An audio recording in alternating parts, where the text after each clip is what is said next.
They laughed at me. My own family smirked, mocked, and whispered behind my back when I signed the papers to inherit what they all called a useless junk garage. But I had no idea that inside those rusted walls and dusty corners, a secret waited for me, a secret buried so deep it would change my life forever. Before I begin, I want to ask you something. From which beautiful country of the world are you watching right now? Drop it in the comments, and don't forget to like this video and subscribe to the channel, because today's story is one you'll never forget. My name is Daniel Harris. I'm 34 years old, and until recently, I lived a quiet, almost uneventful life in a small American town. Nothing extraordinary ever happened to me. But everything shifted the day I inherited my late uncle's old garage. To most people, it was nothing more than a collapsing structure on the edge of town. The kind of place where paint peeled off like dried skin, where weeds grew tall enough to swallow the fences, and where the stench of oil and rust lingered in the air. To my family, it was an embarrassment, a joke. Daniel inherited junk, they sneered. But for me, the garage wasn't just property. It was the only thing left behind by an uncle I barely knew. He was a quiet, distant man, always keeping to himself, avoiding family gatherings, and disappearing for weeks without explanation. People called him eccentric. Some called him crazy. Now, I was about to find out why. When I first pushed open the garage doors, a wave of dust struck me in the face. The hinges groaned like an animal in pain. Inside, chaos reigned. Piles of broken machinery, stacks of newspapers yellowed by time, shelves cluttered with jars of rusted bolts and nails. Every corner screamed of abandonment. I almost believed the jokes. Maybe it really was just junk. But then, something caught my eye. In the farthest corner, beneath a moth-eaten tarp, I noticed a strange rectangular outline on the floor. It wasn't like the rest of the concrete, it had a faint seam, as if there was a hidden hatch waiting to be opened. My pulse quickened. Could it be? I dropped to my knees, brushing away the dust, and there it was, a heavy metal latch, embedded into the floor. I tugged at it, but it wouldn't budge. It felt as though decades of rust had locked it in place. My hands trembled as I fetched a crowbar from a nearby shelf. With a groan, the hatch lifted, and a stale draft of cold air rushed up from below. Beneath the garage was darkness. A narrow staircase descended into the earth, swallowed by shadows. I stood frozen. My heart pounded so violently I could hear it echo in my ears. Every instinct told me to close the hatch and walk away. But curiosity is a dangerous thing, and mine had already gripped me like a vice. I grabbed an old flashlight, its beam flickering weakly, and began my descent. The steps creaked under my weight, each one carrying me deeper into the unknown. At the bottom, the air grew colder, heavier, filled with the scent of damp stone. I stepped into a narrow passageway lined with shelves. But these weren't shelves of tools or junk. They were shelves of carefully arranged equipment, covered in dust but still preserved. Old radios, military-grade communication devices, strange gadgets with dials and wires I couldn't begin to understand. My uncle hadn't been a recluse. He had been hiding something. I ran the flashlight along the wall, and that's when I saw them. Maps. Dozens of them. Some pinned, some rolled into tubes, some spread across a long wooden table. They weren't ordinary maps of cities or countries. They were hand-marked, filled with strange symbols, lines connecting locations, notes scribbled in a language I didn't recognize. My breath caught in my throat. What was this place? And then, something else. At the far end of the underground room, tucked beneath a sheet of canvas, I found a large metal trunk. Its locks were heavy, its edges reinforced. It looked military, maybe even older. I approached it slowly, my footsteps echoing off the stone walls. When I reached out, my hand hesitated just above the lid. A chill crawled down my spine.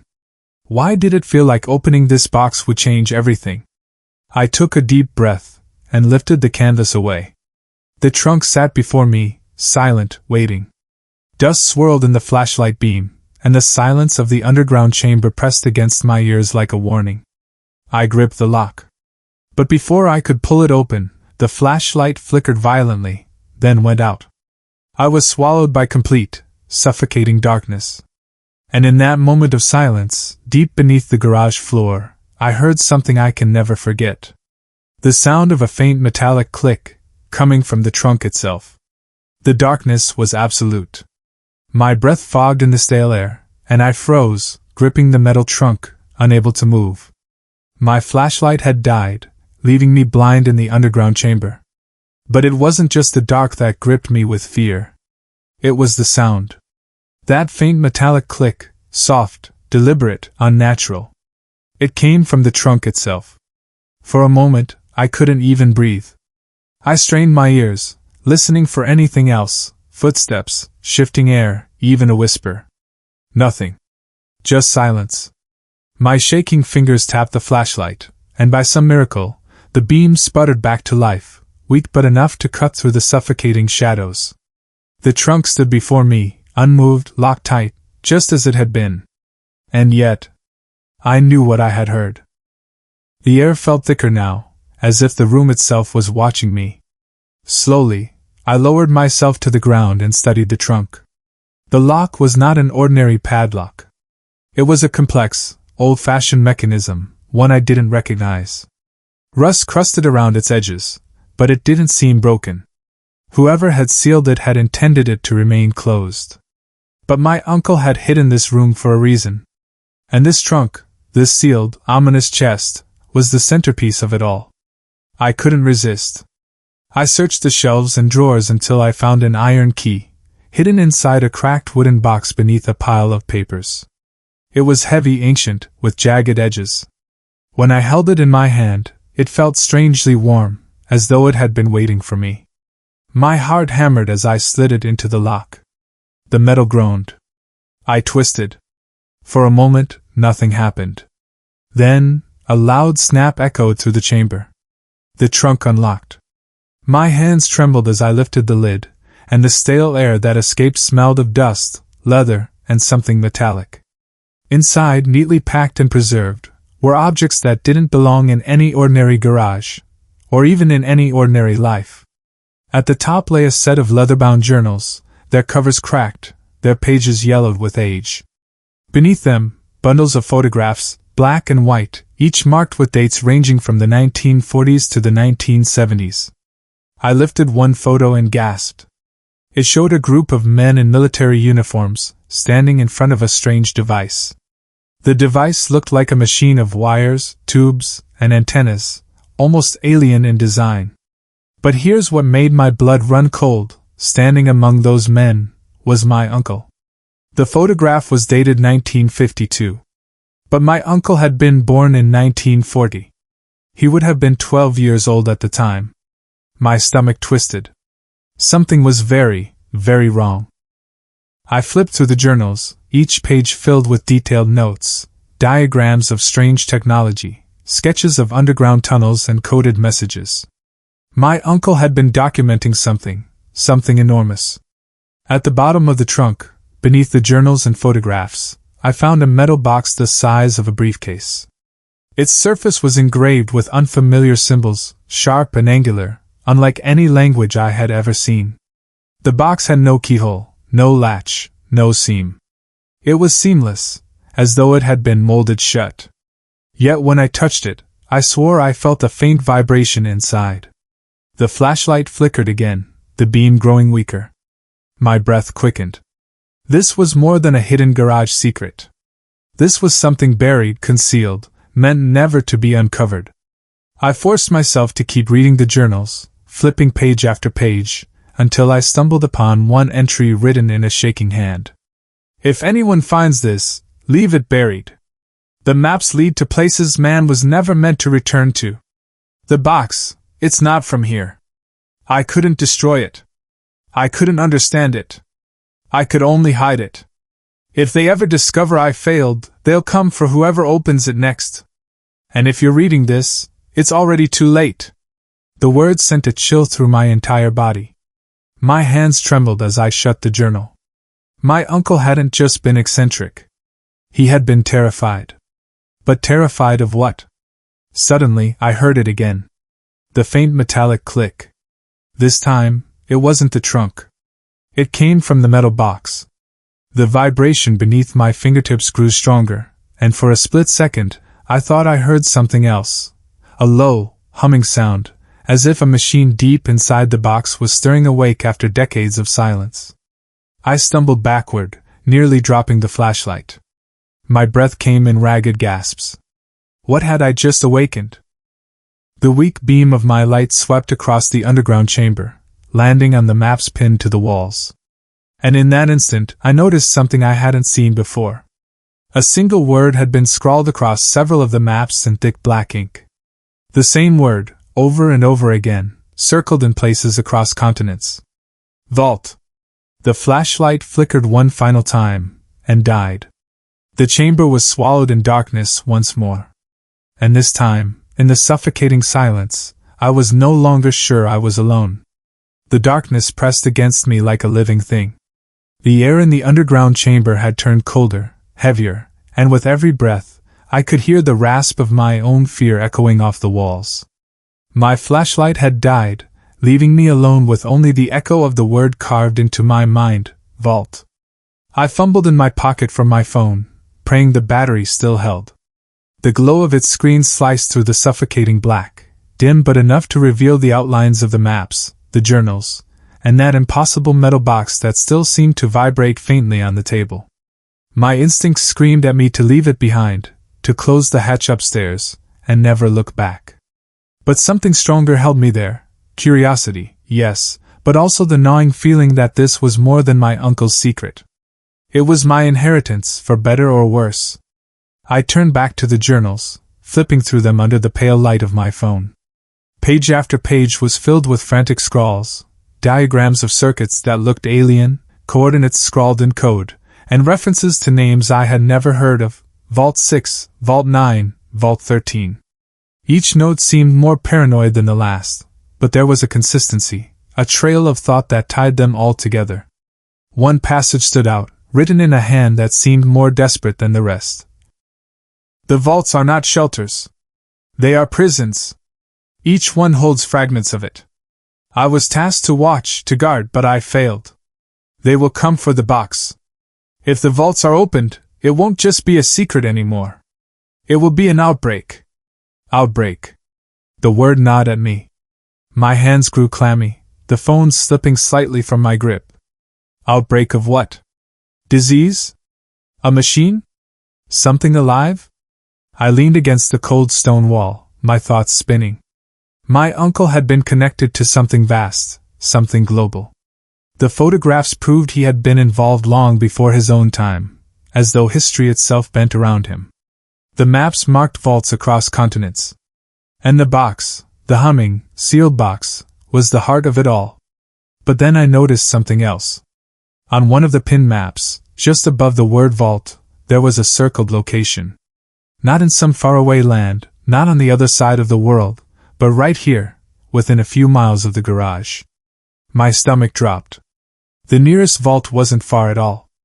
I shoved the journals into my backpack, slipped the photos inside my jacket, and against every instinct screaming at me, I picked up the metal box. It was heavier than it looked, unnaturally so, as if its weight belonged to something far denser than metal. The humming grew faintly louder when I touched it, almost in rhythm with my heartbeat.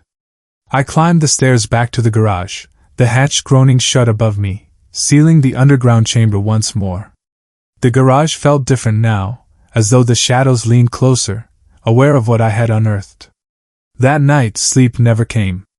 I sat in my small apartment, the journals spread across my table, the box resting in the corner like an unspoken threat. My family mocked me for inheriting junk, but they had no idea. What I held wasn't junk. It was a key to a story buried for decades. By morning, I made my decision. I had to see it for myself. The vault. The coordinates in my uncle's notes pointed to an abandoned stretch of woodland just outside town. A place where no one went anymore, where the ground was soft, and the trees grew so thick they blotted out the sun. I drove there with the box beside me, its faint vibration filling the silence of the car. When I reached the spot, the woods swallowed me whole. My footsteps crunched on dead leaves as I followed the coordinates, my phone guiding me deeper until I stumbled into a clearing. And there, I saw it. Half buried in earth and ivy, hidden from anyone who might pass, was a structure of cold metal. Not a door, not a shack, but a hatch. Thick, rusted, reinforced, almost identical to the one I had found in the garage. Its surface was scarred, as though someone had tried to break into it long ago, and failed. I crouched down, brushing dirt away from the seam. The hatch was sealed, no handle, no lock. Just smooth, impenetrable steel. But as I placed the box down near it, the vibration grew stronger, and for the first time, I heard the hatch respond. A faint groan of shifting metal echoed beneath the ground. The vibration spread into the soil itself, humming through my knees as I crouched. The hatch wasn't just a door.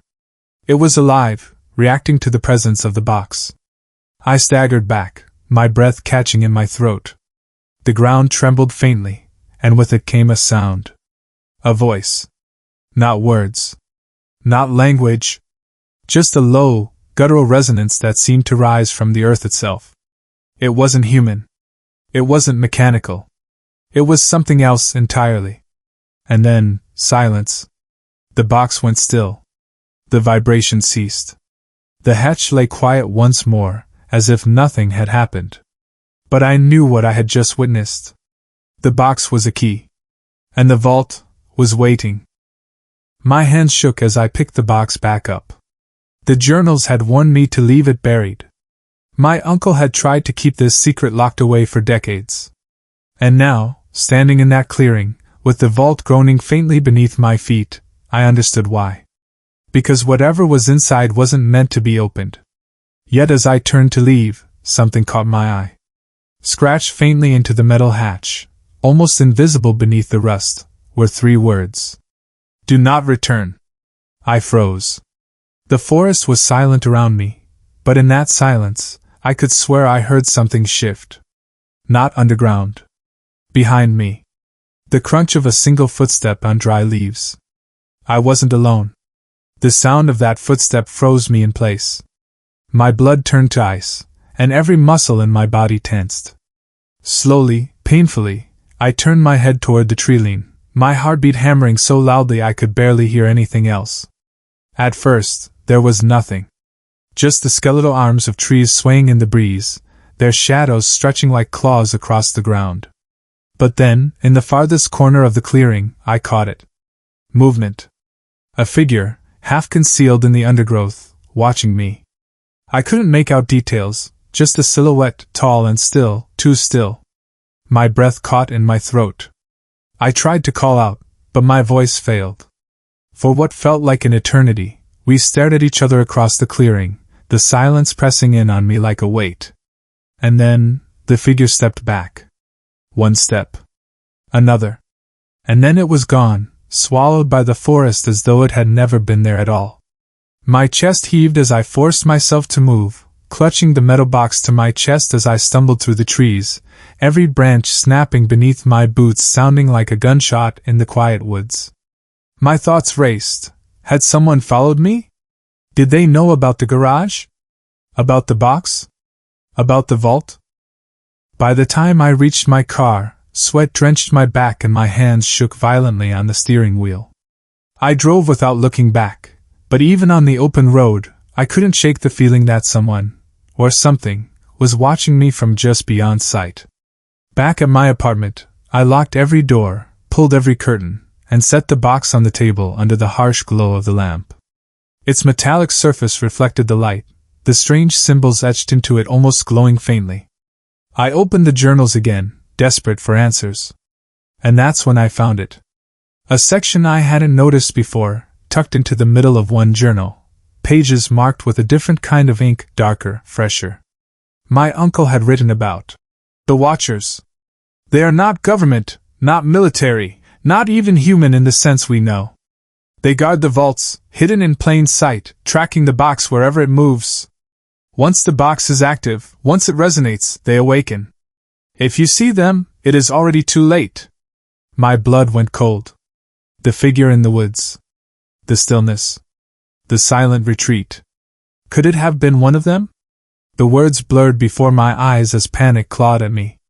If my uncle had been hunted, if he had lived in fear until his final days, then inheriting the garage hadn't been a gift. It had been a trap.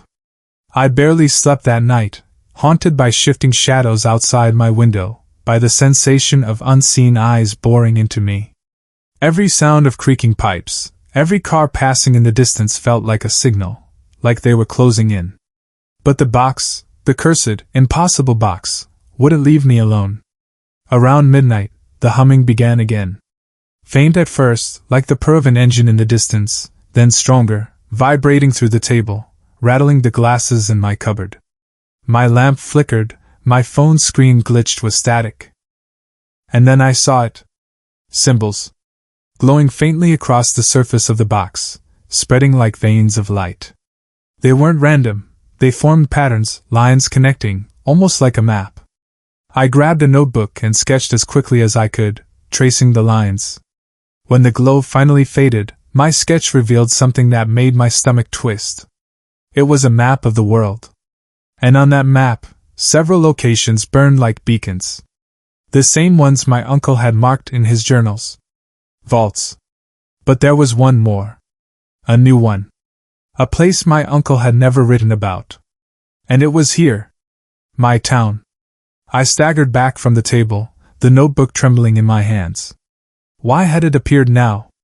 Why had the box revealed another vault, so close to me? Unless the vault beneath the forest wasn't the only one.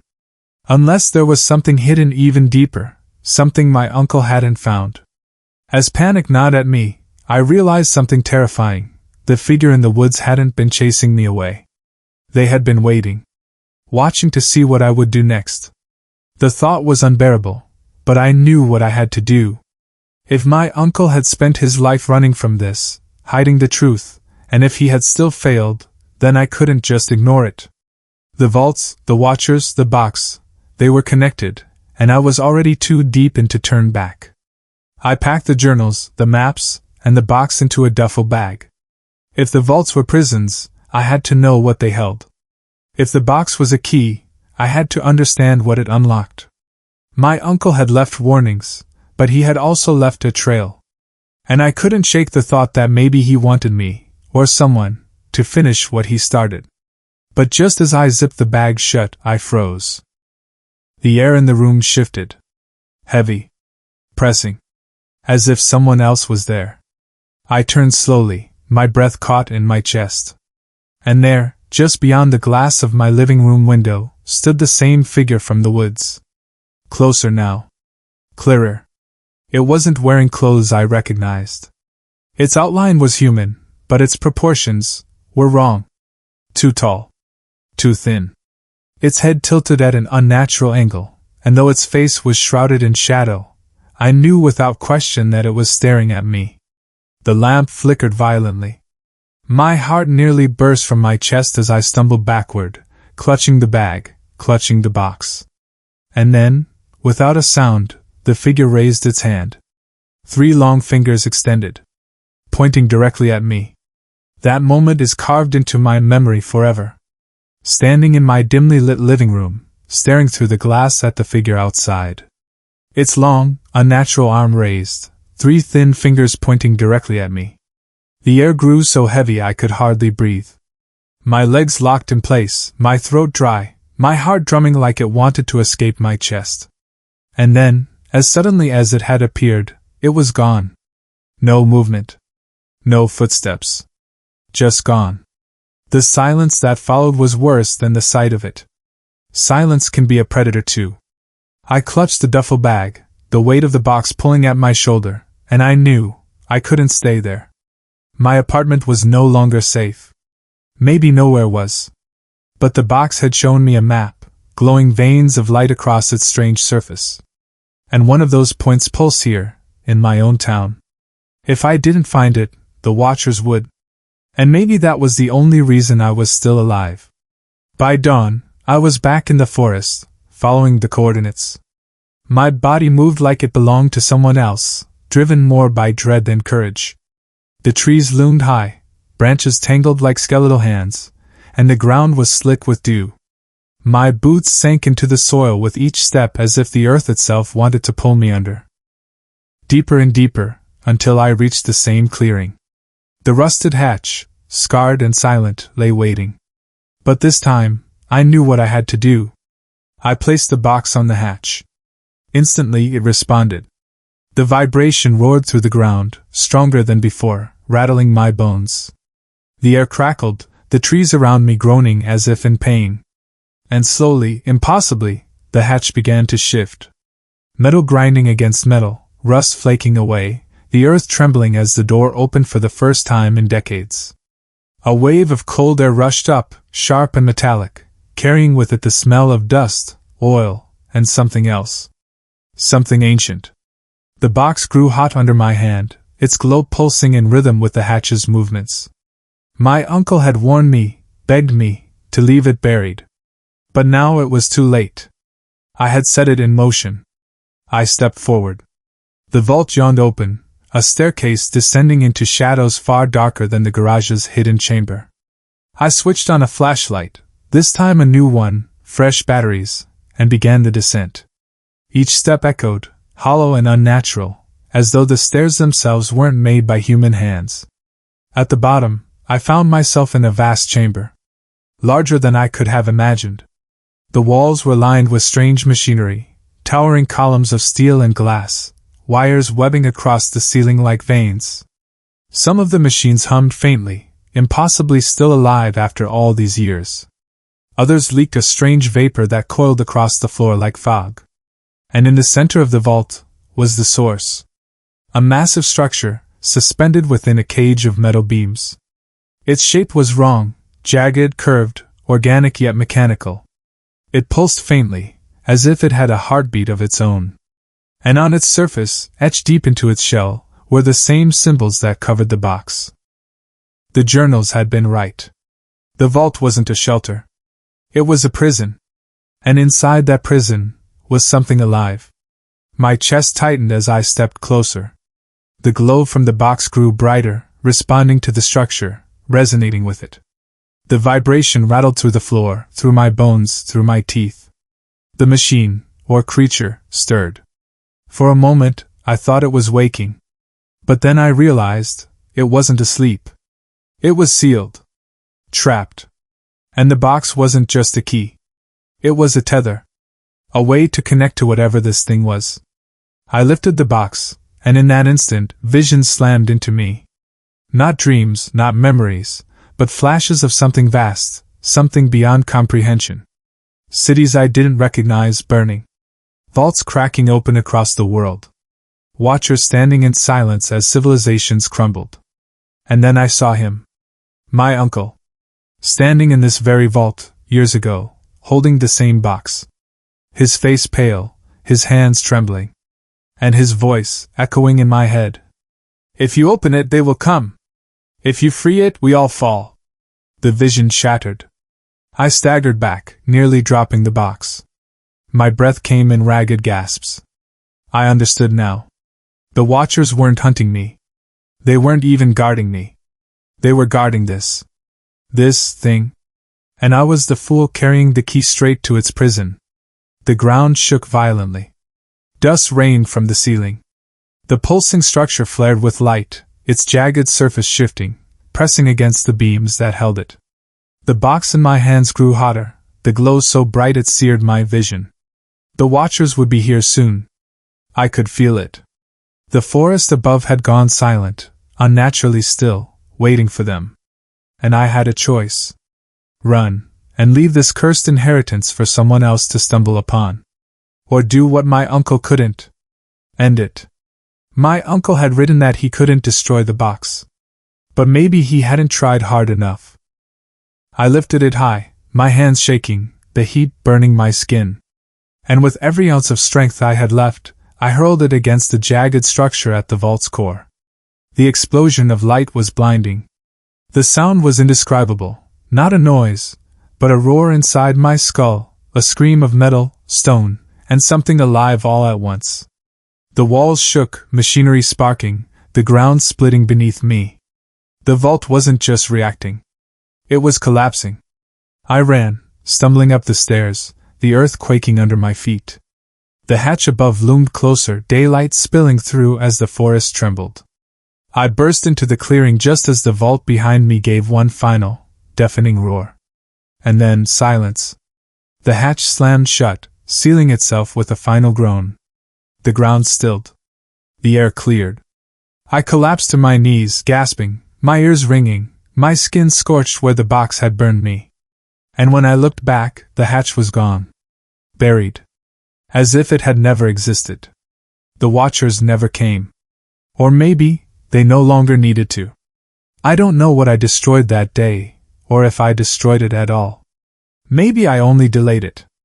Maybe the vaults still wait, scattered across the world, their secrets pulsing in the dark. But I do know this, my family was wrong. The garage wasn't junk. It was a doorway. And what lay beneath it was never meant to be found. Sometimes, I wake in the night, my skin prickling, my ears straining for the sound of footsteps outside my window. Sometimes, I swear I hear that faint hum again, buried deep beneath the earth.